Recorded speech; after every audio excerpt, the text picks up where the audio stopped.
नमस्कार मित्रांनो, पाठ पुरावा या कृषी आणि कायदेविषयक माहिती देणाऱ्या चॅनलवरती तुमचे सर्वांचे मी मनापासून स्वागत करतो। तर मित्रांनो, कृषी निविष्ठा विक्रेत्यांसाठी कृषी विस्तार सेवा पदविका अभ्यासक्रम या अभ्यासक्रमातील विषयांची आपण माहिती घेत आहोत। मागच्या वेळेला आपण एक व्हिडिओ बनवलेला आहे की तणांचे नियंत्रण कसे करावे, एकात्मिक तण नियंत्रणाविषयी आपण माहिती घेतलेली आहे आणि या व्हिडिओच्या माध्यमातून आज आपण कोकणातील आंबा या प्रमुख पिकाविषयी माहिती घेणार आहोत। तर याच्यामध्ये आंब्यामध्ये कोणकोणत्या व्हरायटीज आहेत, आंब्यामध्ये याचं खत व्यवस्थापन कसं करायचं, खत पाणी व्यवस्थापन असेल, त्याच्यानंतरच त्याच्यामध्ये कीड व रोगांचे व्यवस्थापन कसं करायचं आहे, आंब्यामध्ये कल्टारचा वापर म्हणजेच काय पॅक्लिब्युट्रिझोलचा वापर कशा पद्धतीने करायचा आहे, त्याची प्रक्रिया काय आहे, या सगळ्या तपशील माहिती आपण या व्हिडिओच्या माध्यमातून घेणार आहोत। तर मित्रांनो, कोणताही उशीर न करता आपण आपल्या व्हिडिओला सुरुवात करणार। त्यापूर्वी तुम्ही आपल्या चॅनलवरती नवीन असाल तर चॅनलला सर्वप्रथम सबस्क्राइब करायला अजिबात विसरू नका, तसेच बेल आयकॉन सुद्धा क्लिक करून ठेवा। तर मित्रांनो, या ठिकाणी मागे स्क्रीनवर तुम्हाला दिसतंय बघा, वर्षावलंबी फळझाडे आणि त्याच्यामध्ये कोकणातील सगळ्यात मुख्य पीक म्हणजेच काय तर आंबा। तर या आंब्याविषयी आपण आता माहिती घेऊया। तर बघा, जमीन व हवामान, या आंब्याला जमीन आणि हवामान कसं पाहिजे, तर या पिकाला उत्तम निचऱ्याची जमीन लागते। थोड्याशा आम्लयुक्त जमिनीत या पिकाची चांगली वाढ होते।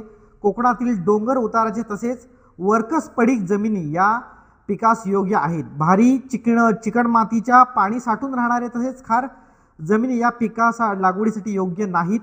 हे पीक दमट तसेच कोरड्या हवामानातही चांगले येते, परंतु मोहराच्या आणि फळवाढीच्या अवस्थेत पाऊस नसावा। भरपूर सूर्यप्रकाश या पिकास अत्यंत आवश्यक आहे। अशा प्रकारचा हवामान आणि जमीन याला आवश्यक आहे। आणि कोकणातील जमीन आणि हवामान कसं आहे याची कल्पना तुम्हाला सर्वांना असणार आणि त्या अनुषंगाने तुम्ही समजा जमीन आणि हवामानाविषयी जर विचारलं तर कोकणातील जमीन कशी आहे त्याचाच उल्लेख आपल्याला करायचा आहे। कोकणातील हवामान कसं आहे आणि कोकणातील वातावरण हे आंब्यासाठी पोषकच आहे, म्हणून त्याचा उल्लेख तुम्ही या ठिकाणी या मुद्द्यामध्ये करू शकता। तर आंब्यामध्ये सुधारित जाती कोणत्या आहेत कोकणामध्ये? हापूस, रत्ना, सिंधू आणि सुवर्णा, कोकण रुची, कोकण राजा आणि कोकण सम्राट या जाती विद्यापीठाने विकसित केलेल्या आहेत। प्रामुख्याने कोकण कृषी विद्यापीठाने कोणत्या आंब्याच्या जाती विकसित केलेल्या आहेत हा मुद्दा येऊ शकतो, किंवा जरी नाही आला तरी याच जाती आपण जर लिहिल्या तर आपल्याला मार्क मिळून जातील। तर मार्क कशा पद्धतीने चांगले मिळतील याच उद्देशाने मी थोडंफार तुम्हाला सांगतो।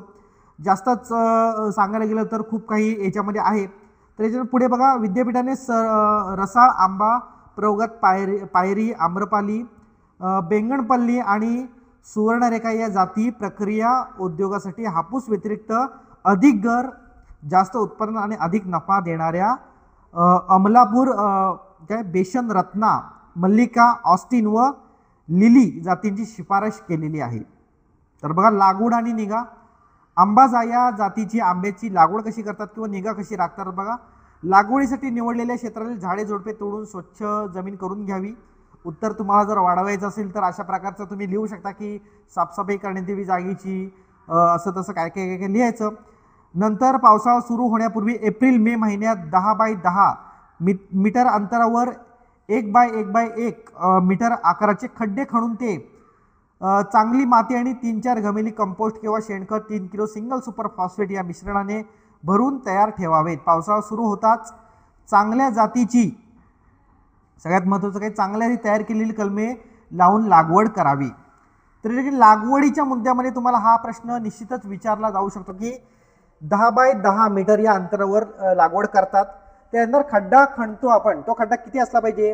1 बाय 1 म्हणजे 1 मीटर लांबी, 1 मीटर रुंदी, 1 मीटर उंची, अशा प्रकारचा हा 1 बाय 1 मीटरचा सगळा खड्डा असला पाहिजे। त्यानंतर 3-4 घमिली कंपोस्ट, शेणखत हे टाका ते टाका, मुंग्यांची पावडर तुम्ही टाकू शकता त्याच्यामध्ये, असं काय काय काय करून तुम्ही लिहू शकता। असं काय विषय नाही की उत्तर तुम्हाला वाढवायचं आहे। तर या ठिकाणी बघा, कोकणामध्ये 5 बाय 5 मीटर अंतरावर आंब्याची घन पद्धतीने लागवड करण्याची शिफारस देखील करण्यात आलेली आहे। मात्र या पद्धतीने लागवड केल्या झाडांची नियमित छाटणी करणे आवश्यक आहे। हापूस जातीची लागवड करायची असल्यास परागीकरण व उत्पन्नात वाढ होण्यासाठी या जातीबरोबर 10 ते 15% झाडे केसर, रत्ना, हापूस किंवा गोवा मानपूर या जातीची लागवड लावावीत। या ठिकाणी एक्स्ट्राचं थोडंसं त्यांनी सांगितलेलं आहे। त्यानंतर आपण पुढचा पॉईंट घेऊया। लागवड आणि निगामध्ये तुम्हाला समजलेलं आहे की चांगल्या दर्जाची रोपं लावायची आहेत आणि किती बाय किती अंतरावरती आणि कशा प्रकारे आपल्याला खड्डा मारायचा आहे तो। नंतर पुढे आपण बघूया, बघा कलमांची निगा कशी राखायची, तर कलमांचे भटक्या जनावरांपासून रक्षण करण्यासाठी प्रत्येक कलमाभोवती अगर संपूर्ण बागेला काटेरी तारेचे, दगडाचे अथवा काटेरी झाडाचे कुंपण करावे. कोकणामध्ये सगळ्यात महत्त्वाचं आहे, गुरं इकडे तिकडे फिरत असतात आणि त्यांच्यापासून संरक्षण होण्यासाठी निश्चितच या सगळ्या उपाययोजना आपल्याला कराव्या लागतात. तशा पद्धतीने आपण तिथं लिहायचं आहे. त्याच्यानंतर पुढे आपण जाऊया, तर या ठिकाणी जाती, आंब्याच्या प्रमुख जाती कोणत्या आहेत, तर या ठिकाणी हापूस, रत्ना, सिंधू, केसर, पायरी, कोकण उर्जी, सुवर्णा, कोकण राजा, कोकण सम्राट, ऑस्टिन व लिली. या ठिकाणी बघा सगळ्यात महत्त्वाचं काय, तर एका कुठल्या जातीविषयी जर लिहायला आलं तर हापूस तुम्ही लक्षात तुम्हाला असेल की उत्कृष्ट चव, स्वाद, रंग व टिकाऊपणा, हंगामात लवकर फळे, निर्यातीसाठी उत्तम, वर्षाआड फळे देते, साका विकृती, फळांचा सुगंध प्रक्रियेनंतरही टिकून राहतो, अशा प्रकारचं वैशिष्ट्य या हापूस आंब्यामध्ये आहे. आणि प्रत्येक फळाचं या ठिकाणी वैशिष्ट्य सुद्धा दिलेले आहे. प्रत्येक झाडाला किती उत्पन्न येतं ते देखील दिले या ठिकाणी बघा. उत्पन्न फळे प्रत्येक झाड 150 ते 250 फळे ही प्रत्येक झाडाला येतात. तर अशा प्रकारचं या ठिकाणी हा चार्ट दिलेला आहे. तुम्हाला तुमच्याकडे नोट्स असतील त्याच्या हिशोबाने तुम्ही हे बघू शकता. हे विद्यापीठ डायरीमध्ये सगळं दिलेलं आहे. बाळासाहेब सावंत कोकण कृषी विद्यापीठ या ज्यांनी ही डायरी दिलेली आहे, विद्यापीठाची डायरी, त्याच्यामध्ये हे सगळे डिटेल्समध्ये आहे. या ठिकाणी बघा डॉक्टर बाळासाहेब सावंत कोकण कृषी विद्यापीठ दापोली, पेज नंबर 67 या पेजवरती तुम्हाला या आंब्याचं सगळं डिटेल्समध्ये बघायला मिळेल. त्यानंतर पुढचा आपण मुद्दा घेऊया. या ठिकाणी बघा खते, खत व्यवस्थापन आंब्याच्या झाडाला कसं असलं पाहिजे. 10 वर्षातील प्रत्येक झाडास 50 ते 100 किलो कुजलेले शेणखत द्यावे. या सेंद्रिय खताबरोबर नत्र 1.5 किलो, स्फुरद अर्धा किलो, पालाश 1 किलो, सल्फेट ऑफ पोटॅश मधून जूनमध्ये द्यावे. खते कलमाच्या विस्ताराच्या थोडीशी आत सुमारे 45 ते 60 सेंटीमीटर रुंद आणि 15 सेंटीमीटर खोल वर्तुळाकार चर खणून द्यावीत. त्या चरामध्ये प्रथम पालापाचोळा शेणखत टाकून त्यावर रासायनिक खते टाकून मातीने चर बुजवून घ्यावा. तर या ठिकाणी तुम्ही बघाल तर बघा अशा प्रकारचा गोल रिंगणमध्ये तुमचं झाड असणार आहे आणि हा झाडाचा जो व्यास फांद्या पसरलेल्या आहे त्याच्या आतमध्ये 15 सेंटीमीटर या ठिकाणी त्यांनी सांगितलेलं आहे. सुमारे आतमध्ये सुमारे 25 ते 60 सेंटीमीटर 25 ते 60 सेंटीमीटर आतमध्ये या हिशोबाने अशी रिंगण खतायची आहे. त्याच्यामध्ये तुम्हाला असं खत टाकायचं ही अशी संकल्पना आहे. आणि त्याच्यामध्ये जे विद्यापीठाने प्रमाण दिलेलं आहे या ठिकाणी 1.5 किलो स्फुरद, या ठिकाणी 1.5 किलो नत्र, स्फुरद अर्धा किलो आणि पालाश हा 1 किलो अशा प्रकारचं या ठिकाणी खत आपल्याला द्यायचं आहे. त्याच्यानंतर पुढे आपण जाऊया. फलधारणा कधी होती तर आंबा कलमांना सर्वसाधारणपणे 5 वर्षापासून येणारा मोहर फळे घेण्यासाठी ठेवावा. घन लागवडीमध्ये 3 ते 4 वर्षानंतर फळे घेण्यास हरकत नाही. मोहर येण्याचा काळ हा हवामान त्याचप्रमाणे बागेची निगा यांवर अवलंबून असतो. साधारणपणे नोव्हेंबरपासून फेब्रुवारीपर्यंत मोहर येण्याची क्रिया चालू होते. मोहर आल्यापासून सुमारे 100 ते 120 दिवसात फळे तयार होतात. तर पुढे त्यांनी सांगितले की पॅक्लोब्युट्रिझोलचा वापर म्हणजेच काय तर कल्टार सगळ्यांना माहिती आहे. कल्टार शब्द घेतला की लगेच सगळ्यांना लक्षात येतं. परंतु हा कल्टार हा काय आहे तर तो ब्रँड नेम आहे. आपल्याला सायंटिफिक नेम पाहिजे त्याच्यामध्ये कोणतं कंटेन असतं त्या कल्टारमध्ये. आता कल्टार, वोल्टार, साल्टार अशी बरीचशी काय नावं असतात. कंपनीनुसार नावं ही बदलत असतात. परंतु या ठिकाणी सगळ्यात महत्त्वाचा त्या कल्टारमध्ये जो काही कंटेन असतो केमिकल कंटेन त्याचं नाव काय आहे तर पॅक्लोब्युट्रिझोलचा वापर. पॅक्लोब्युट्रिझोल सगळ्यात महत्त्वाचा आहे. विद्यार्थ्यांना किंवा प्रशिक्षणार्थ्यांना माहिती असतं की नेमकं कल्टारचा वापर काय आहे. परंतु या ठिकाणी परीक्षेमध्ये समजा असा शब्द आला की पॅक्लोब्युट्रिझोलचा वापर लिहा तर या ठिकाणी प्रशिक्षणार्थी कन्फ्युजन झाली की ह्याचं आता काय लिहायचं हे तर आम्हाला काही माहितीच नाही आहे. तर थोडक्यात आंब्याच्या झाडाला कल्टारचा वापर सगळ्यांना माहिती आहे आणि कल्टार म्हणजेच पॅक्लोब्युट्रिझोलचा वापर. हापूस जातीच्या झाडांना वर्षाआड किंवा अनियमित फळधारणा होत असल्याने शेतकऱ्यांना दरवर्षी उत्पन्न मिळत नाही. या अनुवांशिक समस्येवर संशोधन करताना पॅक्लोब्युट्रिझोलचा हे वाढ निरोधक संजीवक उपयुक्त असल्याचे आढळून आले आहे. या संजीवकाच्या वापरामुळे झाडांमध्ये जिब्रेलिन्स या उत्तेजनकाच्या निर्मितीत व्यत्यय येऊन अवाजवी शाखीय वाढ कमी होते आणि नियमित मोहर येऊन फलधारणा होण्यास मदत होते. या ठिकाणी सगळ्यात महत्त्वाचा रोल काय आहे तर आपण म्हणतो की कल्टारचा वापर आपण नेहमीच करत असतो. परंतु या कल्टारचा वापर करताना नेमकी झाडामध्ये कोणत्या रिएक्शन होतात, तर झाडाची वाढ खुंटते असं म्हणलं तरी हरकत नाही. त्याला ज्या फांद्या नवीन फुटवा येणार असतो तो फुटवा रोखला जातो आणि त्याच्यामध्ये जी जुनी पालवी असते ती चांगली मॅच्युअर होऊन त्याच्यावर चांगल्या प्रकारे मोहर हा येतो. अशा प्रकारचा हा त्याचा रोल आहे, या ठिकाणी त्यांनी स्पष्ट केलेला आहे. थोडक्यात मी तुम्हाला सांगितलं. त्याच्यानंतर पॅक्लिब्युट्रिझॉलचा वापर या वर्षातून एकदा 15 जुलै ते 31 ऑगस्ट दरम्यान पूर्ण वाढलेल्या 10 वर्षावरील झाडाला द्यावे. या ठिकाणी सगळ्यात महत्त्वाचा आहे या कल्टारचा वापर. मी कल्टार हा शब्द का वापरतोय कारण की लगेच लक्षात येईल तुमच्या की कल्टार म्हटल्यावर हाच तो विषय आहे, पॅक्लिब्युट्रिझॉल. तर बघा, वर्षातून एकदा म्हणजे कधी 15 जुलै ते 31 ऑगस्ट दरम्यान हा वापरायचा आहे आणि 10 वर्षाच्या वरती झाडाला हा वापरायचा आहे. कारण वर्षाआड फळे धरण्याचा गुणधर्म 10 वर्षानंतर प्रकर्षाने दिसून येतो. पॅक्लिब्युट्रिझॉल झाडाच्या आकारमानानुसार द्यावे. प्रत्येक झाडाचा पूर्व, पश्चिम व उत्तर दक्षिण उत्तर व्यास मोजून त्याची सरासरी काढून प्रति मीटर व्यासास 0.75 ग्रॅम पॅक्लिब्युट्रिझॉल द्यावे. उदाहरणार्थ एखाद्या झाडाचा व्यास पूर्व पश्चिम 5 मीटर व दक्षिण उत्तर 7 मीटर असेल तर सरासरी व्यास 6 मीटर येते आणि यासाठी प्रति मीटर 0.75 ग्रॅम पॅक्लिब्युट्रिझॉल म्हणजे 0.75 म्हणजेच किती 3 ml कल्टार किंवा सेलेस्टार तुम्हाला म्हटल्याप्रमाणे मागाशीच तुम्हाला सांगितलं की याची नावं वेगवेगळी असतात. काही ठिकाणी कल्टार असेल, काही ठिकाणी सेलेस्टार असेल. तर या ठिकाणी 75 ग्रॅम या ठिकाणी त्यांनी प्रमाण सांगितलेलं आहे. ML मध्ये द्यायचं झालं तर 3 ml, 75 ग्रॅम म्हणजेच 3 ml या ठिकाणी त्यांनी सांगितलेलं आहे. तर सरासरी व्यास 6 मीटर होईल. या प्रति मीटरला त्यांनी हा प्रमाण दिलेला आहे. या ठिकाणी हा मुद्दा तुम्ही सगळ्या लक्षात घ्यायचा आहे. त्याच्यानंतर ते 23% पॅक्लिब्युट्रिझॉल घटक असलेले रसायनातून कल्टार किंवा सेल्स्टार द्यायचे असल्यास प्रति मीटर व्यासास 3 मिली प्रमाणे 18 मिली कल्टार किंवा सेल्स्टार द्यावे लागेल. पॅक्लिब्युट्रिझॉलची आवश्यक मात्रा 3 ते 6 लिटर पाण्यात मिसळून झाडाच्या बुंद्याभोवती द्यावी. झाडाच्या बुंद्याभोवती झाडाच्या विस्ताराच्या निम्म्या अंतरावर खणती किंवा कुदळीने 10 ते 12 सेंटीमीटर खोल असे या ठिकाणी सम अंतरावर या ठिकाणी 25 ते 30 खड्डे मारून किंवा कुदळीच्या साहाय्याने रिंग मारून त्यात पॅक्लिब्युट्रिझॉलचा तयार केलेले द्रावण समप्रमाणात ओतावे. नंतर खड्डे मातीने बुजवून टाकावेत. हे द्रावण मोठ्या पावसात देऊ नये. पॅक्लिब्युट्रिझॉल देण्यापूर्वी व नंतर झाडाभोवती असलेले सर्व तण काढून टाकावे. पॅक्लिब्युट्रिझॉल संजीवक दिलेल्या झाडांना सुमारे 3-4 महिन्यात मोहर येण्यास सुरुवात होते. या मोहराची किडी व रोगापासून रक्षण करावे.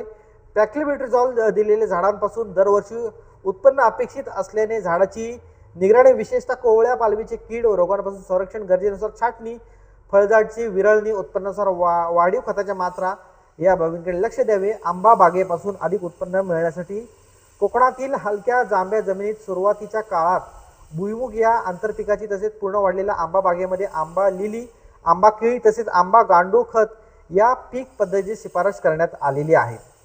तर मित्रांनो, या ठिकाणी सगळ्यात महत्त्वाचा मुद्दा आपण या ठिकाणी आता बघितलेला आहे. पॅक्लिब्युट्रिझॉलचा वापर कसा असला पाहिजे, त्याचा कालावधी म्हणजे कोणत्या कालावधीमध्ये तो वापरला पाहिजे, त्याच्यानंतर किती प्रमाण त्याचं असलं पाहिजे आणि पॅक्लिब्युट्रिझॉल देण्याचं जे तंत्र आहे ते देखील महत्त्वाचं आहे. याच्यामध्ये यूट्यूबला तुम्हाला बरेचसे व्हिडिओ मिळतील. या ठिकाणी असे ठराविक अंतरावरती खड्डे करून त्याच्यामध्ये सोल्युशन म्हणून ओतायचं आणि ते नंतर जे खड्डे आहेत ते बुजवून घ्यायचे. अशा प्रकारचा हा सगळा त्यांनी प्रक्रिया सांगितलेली आहे. ही सुद्धा तुम्हाला डॉक्टर बाबासाहेब सावंत कोकण कृषी विद्यापीठ दापोलीच्या डायरीवरती 68 पानावरती सगळं डिटेल्समध्ये दिलेलं आहे. त्याच्यानंतर कीड सगळ्यात महत्त्वाचं आहे. काय मोहरावरील तुडतुडे, याच्यामध्ये किडी आणि नियंत्रण त्याचं सुद्धा दिलेलं आहे. या ठिकाणी याचं तुम्ही वाचून घेऊ शकता. मी थोडक्यात तुम्हाला फक्त सांगतो की किडी कोणत्या कोणत्या असतात आंबा या पिकावरती. मोहरावरील तुडतुडे, मोहर आल्याच्या नंतर छोटे तुडतुडे येतात, तुम्हाला तर सगळ्यांना माहिती आहे. त्याचं नियंत्रण हे तुम्ही स्वतः वाचायचं आहे कारण की व्हिडिओ थोडीशी मोठी होऊन जाईल, त्यामुळे मी तुम्हाला डिस्क्रिप्शन देत नाही. कोकण कृषी विद्यापीठाच्या डायरीमध्ये या ठिकाणी हे दिलेलं आहेच. त्याच्यानंतर पुढे आपण बघूया भिरूड. भिरूड म्हणजे काय, किडा, खोडकिडा किंवा या ठिकाणी आणि फांद्या पोखरते, त्यामुळे पोखरलेल्या फांद्यातून वाळू लागतात. तारेच्या हुकाने खोडकिड्याच्या आळ्या काढून छिद्रात 10 मिली क्लोरोपायरस किंवा डायक्लोरोव्हॉस 50 मिली रॉकेलचे मिश्रण इंजेक्शनच्या सहाय्याने ओतावे. या ठिकाणी हा खोडकीड आहे याच्याविषयी मी डिटेल्समध्ये प्रॅक्टिकली व्हिडिओ बनवलेली आहे. या व्हिडिओच्या एंडिंगला तुम्हाला मी त्या खोडकिडेविषयी जी व्हिडिओ आहे ती देऊन टाकेल. या ठिकाणी ती व्हिडिओसुद्धा तुम्ही बघू शकता. फळमाशी सगळ्यात महत्त्वाचं आहे, रक्षक सापळे यासाठी वापरतात. फळमाशीविषयी तुम्ही सुद्धा ते जाणून घ्या किंवा वाचून घ्या कसं असतं ते. वाळवी, तर बघा या ठिकाणी वाळवीचं नियंत्रण कसं करावं. सगळ्यात मोठी समस्या कोकणामध्ये वाळवीची आहे. लहान कलमाला वाळवी लागू नये म्हणून कलम लावताना कुजलेले शेणखत वापरावे. त्यातील न कुजलेल्या काडी कचरा काढून टाकावा व कलम लावते वेळेस खड्ड्यामध्ये 100 ग्रॅम 1.5% क्लोरोफायरिफॉस सदर कीटकनाशकास लेबल क्लेम नाही असं काय काय दिलेलं आहे. भुकटी मातीत मिसळावी. मुंग्यांची पावडर क्लोरोफायरिफॉस किंवा या ठिकाणी सोल्युशन स्वरूपात सुद्धा उपलब्ध असतात, परंतु या ठिकाणी क्लोरोफायरिफॉस पावडर फॉर्ममध्ये आपल्याला यूज करायचा आहे. आंब्याच्या झाडावरील वाळवीचा बंदोबस्त करण्यासाठी झाडाचे बुंदे झाडून घ्यावेत व 20% प्रवाही क्लोरोफायरिफॉस 5 मिली प्रति लिटर पाण्यात मिसळून द्रावण बुंद्यावर फवारावे. तसेच बुंद्यालगत मातीमध्ये ओतावे. वाळवीपासून होणारा उपद्रव समूळ नष्ट करण्यासाठी शेतातील वारूळ शोधून काढावीत आणि त्या नष्ट करून टाकाव्यात. अशा प्रकारचं हे सगळं नियोजन आहे. मीज माशी या किडीमुळे मोहराचे नुकसान होते. मीज माशी सगळ्यात महत्त्वाचं आहे. या किडीच्या नियंत्रणासाठी 11 मिली मोनोक्रोटोफॉस या ठिकाणी बरेचसे इन्सेक्टिसाइड हे बॅन झालेले असले तरी विद्यापीठाच्या डायरीमध्ये आज देखील आपल्याला हे मोनोक्रोटोफॉस हे काय काय गोष्टी बघायला मिळतात. परंतु आपल्याला पास होण्याचं असेल, पेपरमध्ये लिहायचं असेल तर 100% आपण हे लिहिणं गरजेचं आहे. शेंडा पोखरणारी आळी, या किडीचा प्रादुर्भाव झाल्यास कीडग्रस्त शेंडे काढून त्याच्या आळीसह नाश करावा. तसेच किडीचा प्रादुर्भाव दिसून येतात 25% प्रवाही क्विनॉल्फॉस 20 मिली 10 लिटर पाण्यामध्ये किंवा 36% प्रवाही मोनोक्रोटोफॉस 11 मिली 10 लिटर पाण्यामध्ये फवारून घ्यावे, मिसळून फवारावे. बघा पिठ्या ढेकूण ही एक महत्त्वाची कीड आहे. त्यानंतर आंब्यावरील फुल कीड. त्याच्यानंतर या ठिकाणी पुढे आपण जाऊया डायरेक्ट. रोग, आंबा या पिकावर कोणकोणते रोग येतात ते महत्त्वाचे आहेत. करपा रोग, या ठिकाणी तुम्ही नोट्स काढताना काय करायचं आहे तर या नोट्स तर मी तुम्हाला पाठवून देणारच आहे, परंतु करपा ह्या गोष्टी प्रामुख्याने लक्षात ठेवायच्या आहेत. करपा कोणते कोणते रोग येतात आणि त्याच्यामध्ये तुम्हाला मग लिहिता येईल की त्याचा कंट्रोल कसं करावं. ते सोपं आहे, एकदा वाचल्याच्या नंतर तुमच्या लगेचच लक्षात येईल. बघा करपा या ठिकाणी मी सांगतो तुम्हाला. या रोगाच्या नियंत्रणासाठी बागेत स्वच्छता राखावी, रोगट फांद्या कापून टाकाव्यात आणि गळून पडलेल्या फांद्यांचा नाश करावा. तसेच झाडावरती 0.25% कॉपर ऑक्झिक्लोराइड 25 ग्रॅम 10 लिटर पाण्यात किंवा 1% बोर्डो मिश्रण 1:100 किंवा 0.1% कार्बेंडिझम 10 ग्रॅम 10 लिटर पाण्यामध्ये फवारावे. भुरी रोग, या रोगाचा प्रादुर्भाव मोहरावर होतो. मोहर वाळतो व गळून जातो. या रोगाच्या नियंत्रणासाठी आंबा मोहर संरक्षण वेळापत्रकानुसार उपाययोजना करावी. भुरी रोगाचे नियंत्रण सगळ्यात महत्त्वाचं आहे. फळगळ, आंब्यामध्ये फळगळ कशी होते. आंबा फळगळ रोखण्यासाठी फळे वाटाण्याच्या आकाराची झाल्याच्या नंतर युरिया 2% तसेच NAA 20 ppm हे ऑक्झिन वर्गीय संजीवक फवारावे. तसेच दुसरी फवारणी 10 ते 15 दिवसानंतर करावी. त्याच्यानंतर फळकूज, आंब्याची फळकूज हा काढणी पश्चात प्रमुख बुरशीजन्य रोग असून फळे काढल्याच्या नंतर पिकण्याच्या अवस्थेपर्यंत फळांवरती तपकिरी काळ्या रंगाचे चिट्टे दिसून फळे कुजतात आणि मोठ्या प्रमाणात नुकसान होते. त्यासाठी फळे काढणीनंतर 52% सेल्सिअसच्या पाण्यात 52° पाण्यात 10 मिनिटे बुडवून काढावीत. अशी फळे खोक्यात भरावीत अथवा पिकासाठी आढीत ठेवावीत. या ठिकाणी हा सुद्धा एक महत्त्वाचा पॉईंट आहे.